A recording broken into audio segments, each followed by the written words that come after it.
Hey, welcome back to Tactics Talk with Guido. We got a replay analysis here for you. Bad Company from my clan, Cartel. He's in his WZ-111 1-4 Tier 9 Chinese heavy tank, and he is in a 3.57. And this is a great setup for him.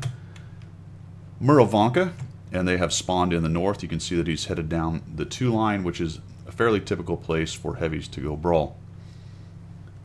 I am showing you this video because Bad Company sent it in to me and said, hey man, what could I have done here? He's going to drop a lot of damage but end up in a bit of a heartbreaking loss. So let's take a look at this. We'll break this down, and I will start immediately from initial positioning. I do not like the 2 line. I'll put it out there right now. I would much rather go into the forest, sweep them up, and then work either a flex back to my cap to defend or push into their cap to flank or potentially up the middle. Clearly somebody needs to hold the 1 and 2 line, but they almost always will. Somebody will be there. Someone wants to go hide behind this little ridge right here and play punchy face.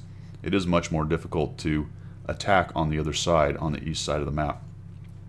The WZ-111 has great mobility for a heavy. Could have done a very good job over on the 8-9 line. But let's see how this battle plays out and what he does. He does not choose to go over to the Magic Forest. He will actually come over here and fight on the 2 line and ends up doing a pretty good job. So you'll see him come over here. He's got quite a few heavies following him up. And I will just dig in a little bit more to the positioning discussion, because you can see that the majority of the heavies are coming over here. And that is typically what they do. But just a couple heavies extra over on the east side can make all the difference in the world in sweeping up whatever forces they send over here. If they do send a few heavies over here, these guys are going to have a harder time. And then you're going to run the risk of being flanked. Just a few of the reasons why I like to go over there. Now he gets to this corner first and starts looking around it.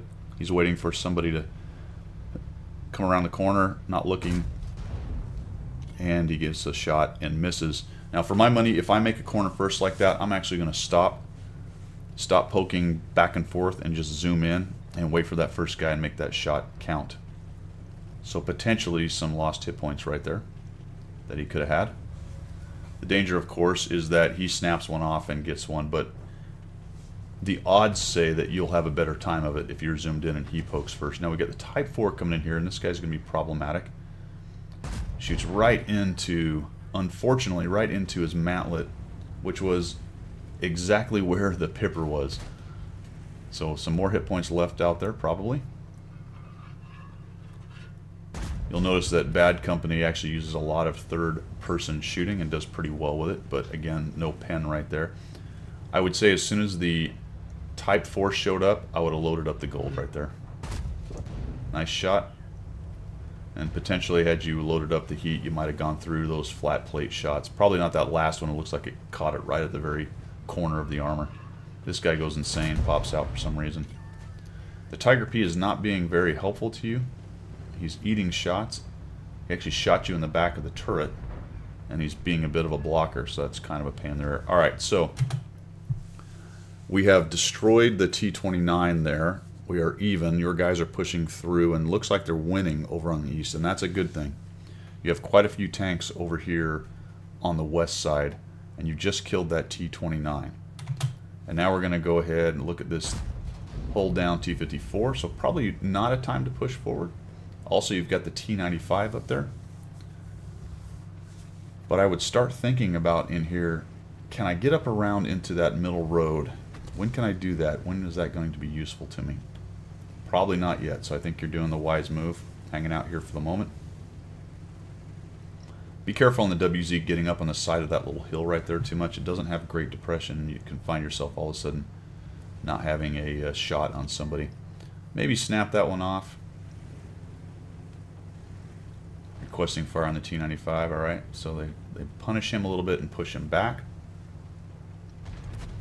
and he starts shooting guys behind you. So the other thing I'm noticing you do in Bad Company is you are very fixated on what's going up on in front of you, but never once have I really seen you turn around and go, alright, who's behind me, what are their hit points, and how can they potentially help me if I push forward? Well, unfortunately 2 of them are really low. The IS doesn't seem to be doing anything, much of anything, and the UDS is near dead as well. So there's an IS-3 right there. Looks like you switched to heat. If I was sitting there and poking like that, I probably would have just accepted taking that last shot and switched to heat on the next shot. Just hit 2 once and your next one will be heat. But as it was, you get that shot on his lower plate. Alright, now you got trouble because they have decided they can push you. Taking a look back here, the Tiger P is dead. The Udes is near dead. The IS is still doing not much of anything. And the IS-6 is up on top. In addition, that T-95 has pushed in. Right now, it is time to get in there and start whittling these guys down. You've got to get rid of some of these guys. There you go. Oh, looks like we got somebody behind there. There's a Su 122-44, and you back all the way back here. Alright, that guy is a problem. You do need to be careful about him, but you got a bigger problem. You got a T-95 over there, and you got an IS-3, and somewhere is this guy, the 54E1. Looks like your west side, or sorry, your east side is winning. This is unfortunate. It actually bounces off of him. And it must have been a heat shot, and that is a problem, angled stuff with heat shot. There's that 122-44. So now you've got some shots of opportunity on guys that are crossing. These are all good decisions. Look out here, see what you can do with the 122-44. He's making a run for it. Pound him. Excellent. Got the IS-3 still. And your guys have pushed through. It actually looks pretty good. Alright, now here's where the big problem starts. You got guys coming up over top of you. You're sitting with an IS-6 out in the open. The Udes. And then an IS right there. So all is not lost, but it's not looking great. You got 2 guys that are probably going to start crawling up over top of you here. It is time right now. You have to change this fight, alright? The 122-44 is dead. There is Artie. You need to come around and put pressure on the side of these guys so they're not free reign to start pummeling all your guys up here, because there goes your Udes. So at this point now, your backup back there is gone. You need to recognize that. It's time to get in there and try to take out this IS-3. In addition to that, the 54E1 probably, that's a missed shot opportunity. 54E1 is probably on a reload. There we go. Yep. And stay there. You need to make sure he goes away. You may take a hit from the IS-3. Put your front armor to him, potentially, but now we're just backing up. So we're very defensive right here. It's time to get a little offensive because you've got to change this fight. There you go. Fix that up. Uh-oh. Now you got to deal with him. They're looking to push you at this point. There you go. Now push. What I would do here is go right at that IS-3. Yes, the T-71 is a problem, but the IS-3 has to go. There's one. T-95 is still there, and you're well outnumbered. So you should be checking 6 just to see what's going on. Holy cow, that IS is just about dead. That 95 is going to come over and knock him out more than likely, and then you're going to get swarmed.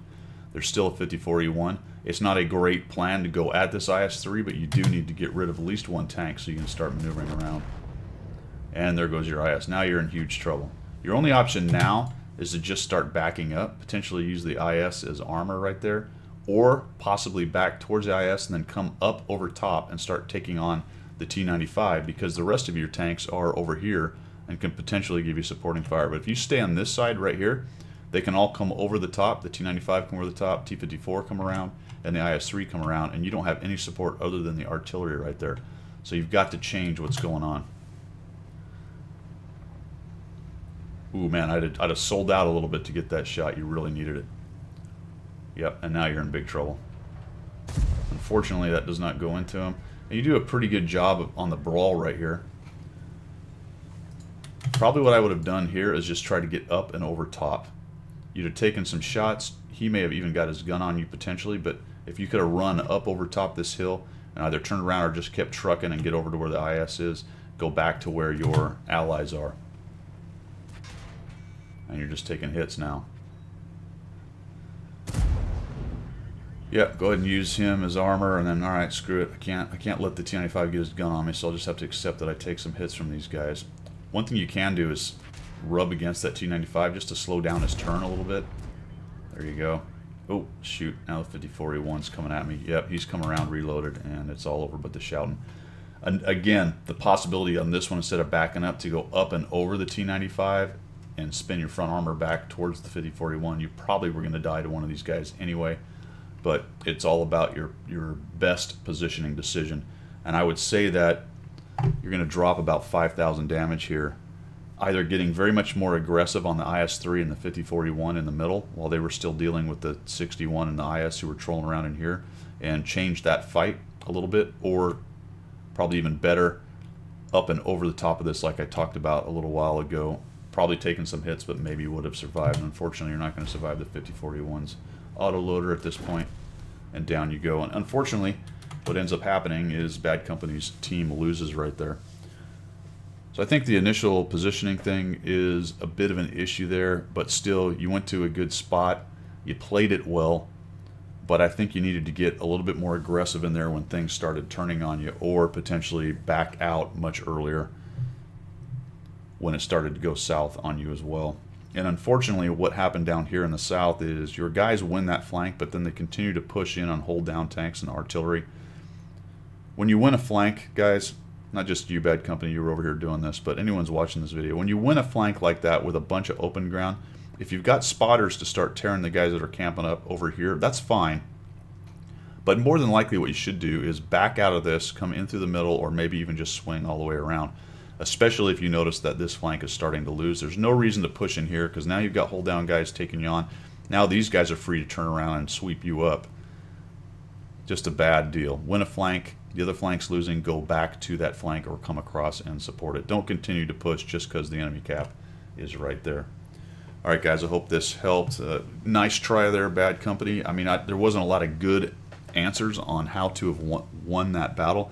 I think you left a couple hit points out there and a couple instances where I would have sold out a little bit more to get the damage, just to whittle those guys down, and that may have made a difference. And I think you had a couple opportunities to either change the fight or run away. In one case, taking quite a bit of damage, but I think you might have lived as well there. As it was, you end up dying in place, and unfortunately your support all died around you. All right, guys, appreciate your support of the channel as always, and we will see you.